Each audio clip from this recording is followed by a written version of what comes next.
बेहद दुखद है और उनके परिवार के प्रति संवेदना व्यक्त करता हूँ और हमारे जो जवान जो शहीद हुए हैं उनके प्रति श्रद्धांजलि अर्पित करता हूँ। लेकिन जो जानकारी आ रही है वो ये है कि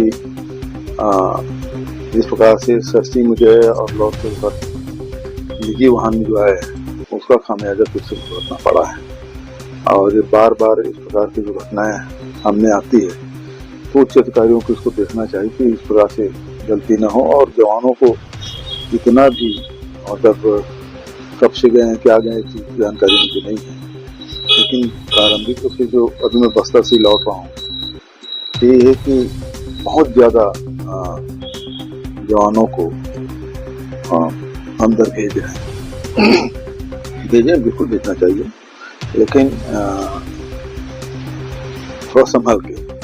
कोऑर्डिनेशन नहीं हो पा रहा है, डीआरजी जाती है, कोबरा जाती है, सीआरपीएफ जाती है, क्या कोऑर्डिनेशन भी क्यों? अक्सर ये देखें हमारे डीआरजी के जवान ही शहीद हो रहे हैं, ये बहुत दुखद है। ये बहुत ही दुखद और हमारे शहीद जवानों के प्रति श्रद्धांजलि सबसे पहले अर्पित करना चाहूँगा और उनके परिवार को संबल मिले। लगभग सभी दंतेवाड़ा जिले के डीआरजी और जिला पुलिस बल के सिपाही थे और 9 लोगों की शहादत हुई है, एक ड्राइवर और 8 जवान। जहां तक मुझे जानकारी मिली है कि अबुझमाड़ क्षेत्र में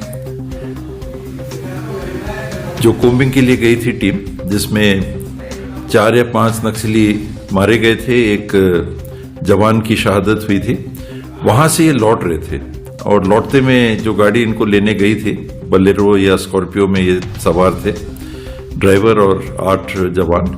तो बड़ी शक्तिशाली एक आईईडी से ब्लास्ट हुआ और सभी शहीद हो गए।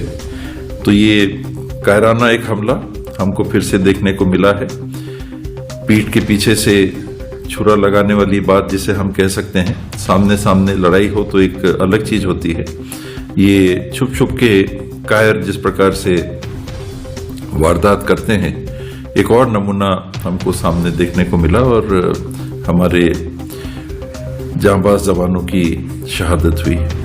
बाबा, केंद्रीय गृह मंत्री ने कहा है कि 2026 तक नक्सली खात्मा हो जाए, क्या लगता है? मैं इसमें राजनीति नहीं लाना चाह रहा कभी भी और ना लाऊंगा। तो दलगत बातों से दूर ये राष्ट्र की आंतरिक सुरक्षा के संदर्भ में सबसे गंभीर चुनौती में नक्सलवाद को लिया जाता है। स्वर्गीय मनमोहन सिंह जी ने स्वयं इस बात की ओर इंगित किया था अपने कार्यकाल में और आज हम देख रहे हैं कि ये चुनौती हमारे सामने है, एक बड़ी चुनौती है और मिलके हम सबको इसका सामना करना होगा। ये राज्य के कानून व्यवस्था की बात मानी जाती है तो देश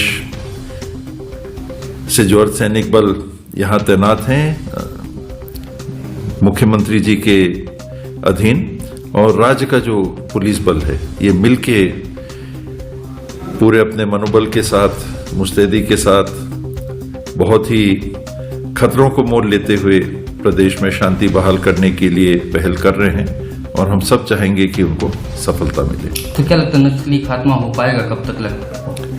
खात्मा तो होना ही चाहिए, आज नहीं तो कल होना ही है। टारगेट्स इस प्रकार से देने में कई बार परिस्थितियां ऐसी बनती है कि ज्यादा दबाव भी बनता है टारगेट अचीव करने के लिए, उसमें गलतियां भी होती हैं। पहले भी हम लोगों ने देखा नसबंदी इत्यादि के संदर्भ में टारगेट्स जब दिए गए थे तो भीषण परिस्थिति बन गई थी।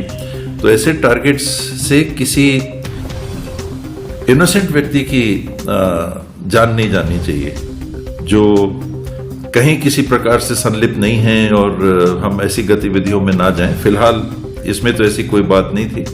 ये जवान हमारे लौट रहे थे एक बड़े मिशन को करके और छुप के इस प्रकार का ये कायराना हमला हुआ है।